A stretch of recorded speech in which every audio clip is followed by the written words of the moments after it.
조선 후기 아이들이 글을 읽는 것은 흔한 일이었습니다. 전국의 서당에서는 매일 아침 천자문을 외우는 소리가 울려 퍼졌고 유교 경전을 암송하는 것이 교육의 전부였습니다. 선생이 묻고 학생이 정해진 답을 외우는 것, 이것이 조선의 공부였습니다. 하지만 질문하는 아이는 흔하지 않았습니다. 더 정확히 말하면 질문을 끝까지 밀어붙이는 아이는 위험한 존재였습니다. 조선은 질문으로 유지되는 나라가 아니라 정답으로 유지되는 나라였기 때문입니다. 경전에는 이미 모든 답이 있었고 선비의 역할은 그 답을 외우고 해석하고 전달하는 것이었습니다. 새로운 질문은 필요하지 않았습니다. 오히려 위험했습니다.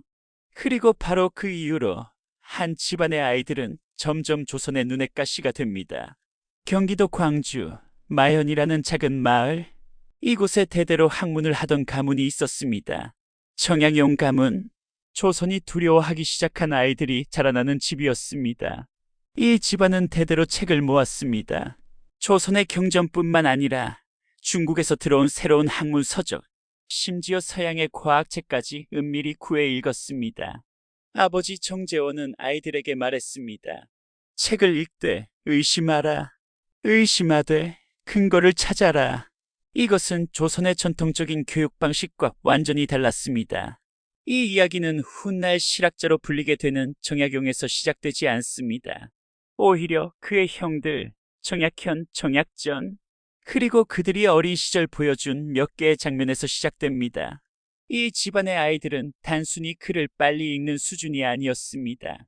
그들은 늘 한 발 더 나아갔고 그 한 발이 어른들을 불편하게 만들었습니다. 구독과 좋아요는 영상을 만드는데 큰 도움이 됩니다. 일부 시험장을 멈춰 세운 12살. 정약용이 12살이 되던 해 1774년 봄 지방에서 유생들이 모여 치르는 예비 시험 향시가 열렸습니다. 정식 과거는 아니었지만 지역에서 실력을 가늠하고 훗날 과거를 준비하는 중요한 자리였습니다. 수십 명의 유생들이 모였고 그 중에는 정약용도 있었습니다. 12살, 가장 어린 응시자였습니다. 문제는 성리학 경전 맹자의 한 구절을 해석하는 것이었습니다. 백성이 가장 귀하고 사직이 그 다음이며 군주는 가볍다. 이 구절은 조선의 모든 유생들이 달달 외우는 문장이었습니다. 해석도 정해져 있었습니다. 백성을 사랑하는 것이 성군의 도리다. 정약용도 답안을 쓰기 시작했습니다. 다른 유생들과 같은 해석을 적어 내려갔습니다. 하지만 그는 중간에서 붓을 멈춥니다. 그리고 잠시 생각한 뒤 이미 쓴 글 아래에 한 줄을 더 적었습니다. 이 문장은 옳다. 그러나 지금의 백성에게는 쓰일 수 없다. 백성이 귀하다면 왜 백성은 세금에 짓눌려 도망가는가?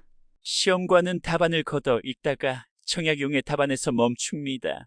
얼굴이 굳어집니다. 그는 정약용을 불러 세웁니다. 정약용, 예. 문제는 경전을 해석하라고 낸 것이다. 내 생각을 쓰라고 한 것이 아니다. 정약용은 고개를 숙이지 않고 답합니다. 해석했습니다. 다만 해석했다면 쓰일 수 있는지도 봐야 하지 않겠습니까? 맹자께서 이 말씀을 하신 이유는 실제로 백성을 귀하게 여기라는 뜻 아니었습니까?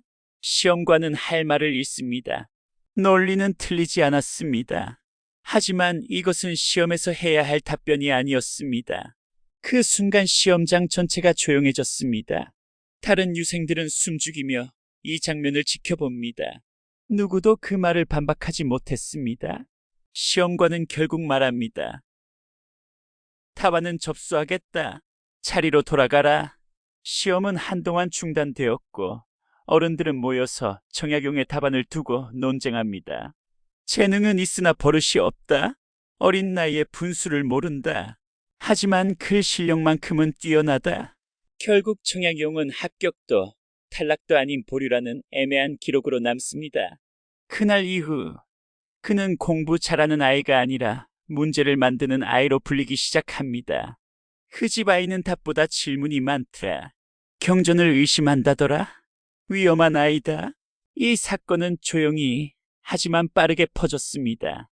조선 사회에서 이것은 칭찬이 아니었습니다. 질문은 곧 의심이었고 의심은 질서를 흔드는 신호였기 때문입니다. 2부 침묵하게 만든 질문. 정약용의 형. 정약전은 동생과는 달리 말수가 적은 아이였습니다. 그는 책을 읽을 때 소리 내지 않았고 토론에서도 끝까지 듣다가 마지막에 한마디만 했습니다.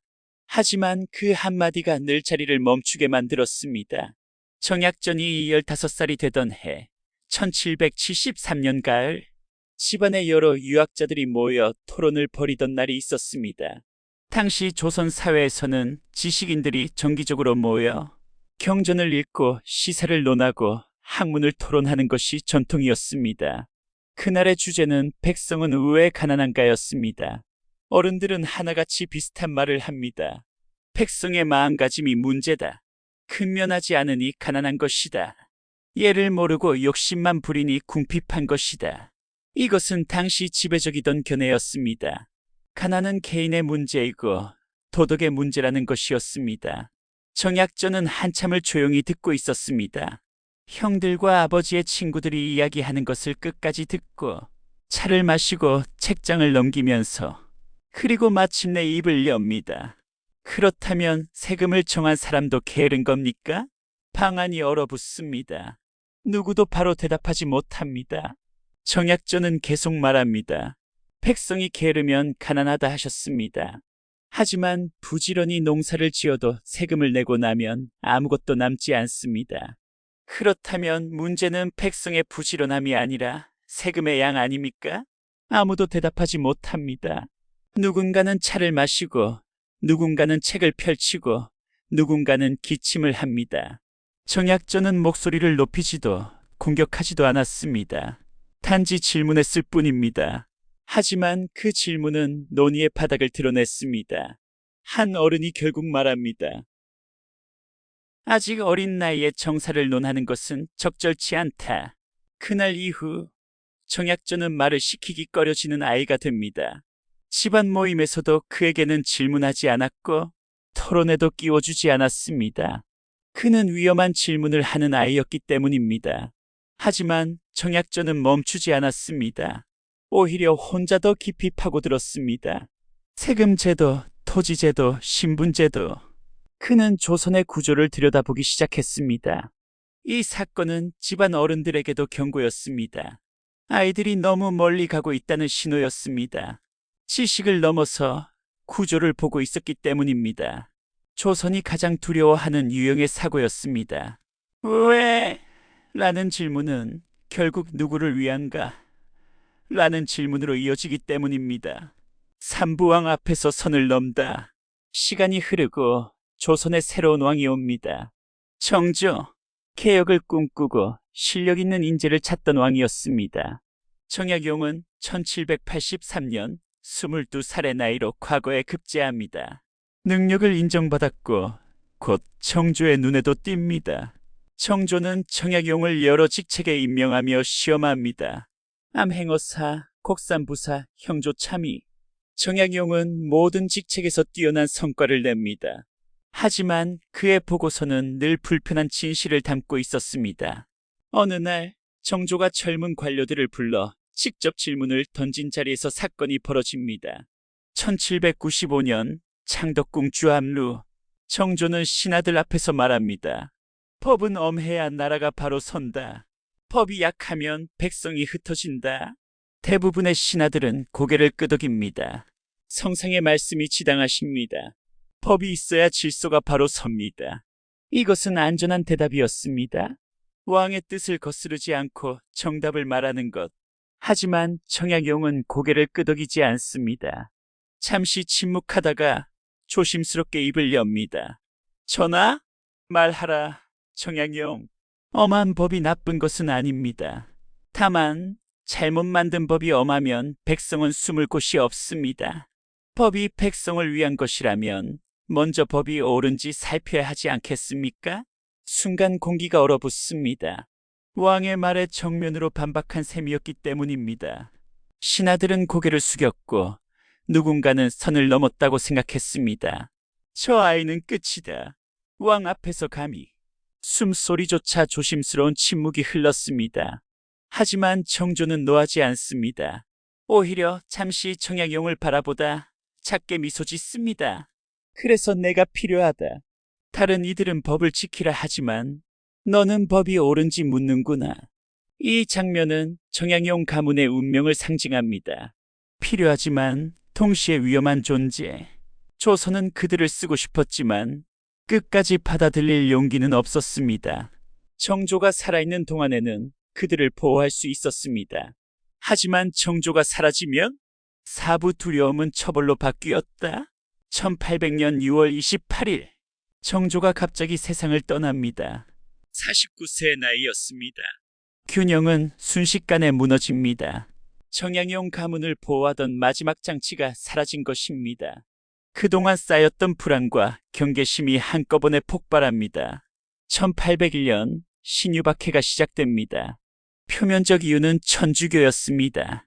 하지만 실제로는 오랫동안 불편했던 존재들을 제거하는 것이었습니다. 서학, 위험한 질문, 문제적인 집안, 모든 것이 한 줄로 묶입니다. 정약용의 셋째 형 정약종은 참수당합니다.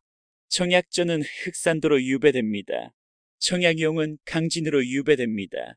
그들이 반역을 일으킨 것도 무기를 든 것도 아니었습니다. 다만 너무 많이 이해했고 너무 일찍 질문했을 뿐입니다. 조선은 그 질문을 감당할 수 없었습니다.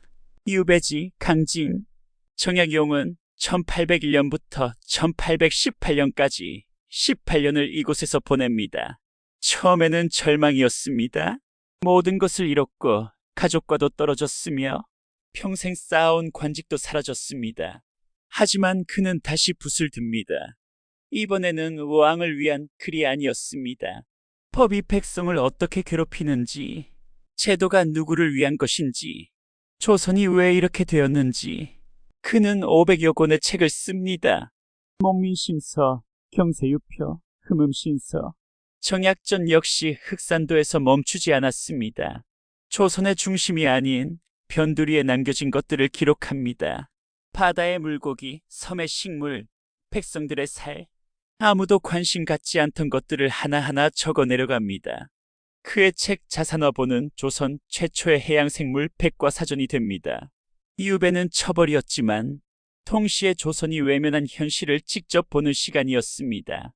중앙에서는 볼 수 없던 것들, 백성의 진짜 삶, 제도의 모순, 땅의 진실. 그들은 그것을 기록으로 남겼습니다. 1818년 정약용은 유배에서 풀려납니다. 하지만 조정으로 돌아가지 못합니다. 그는 고향 마현으로 돌아가 여생을 보냅니다.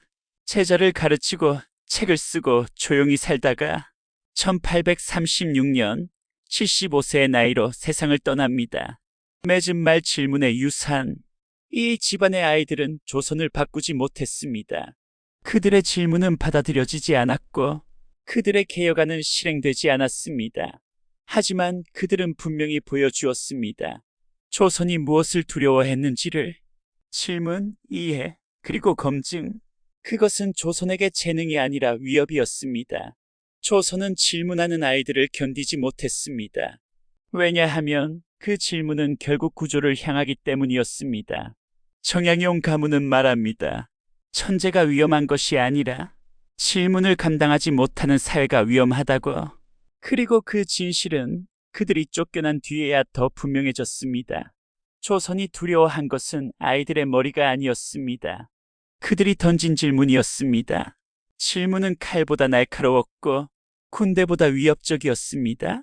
정양용 가문의 아이들은 그 질문을 멈추지 않았고 그래서 역사 속에서 밀려났습니다. 그러나 아이러니하게도 오늘날 우리가 조선을 다시 바라볼 수 있는 이유는 그 질문들이 기록으로 남아있기 때문입니다. 질문은 사라지지 않습니다. 억압당해도 유배당해도 기록은 남습니다. 그리고 그 기록은 언젠가 새로운 질문을 만들어냅니다. 좋아요와 구독으로 이 질문들을 기억해 주세요.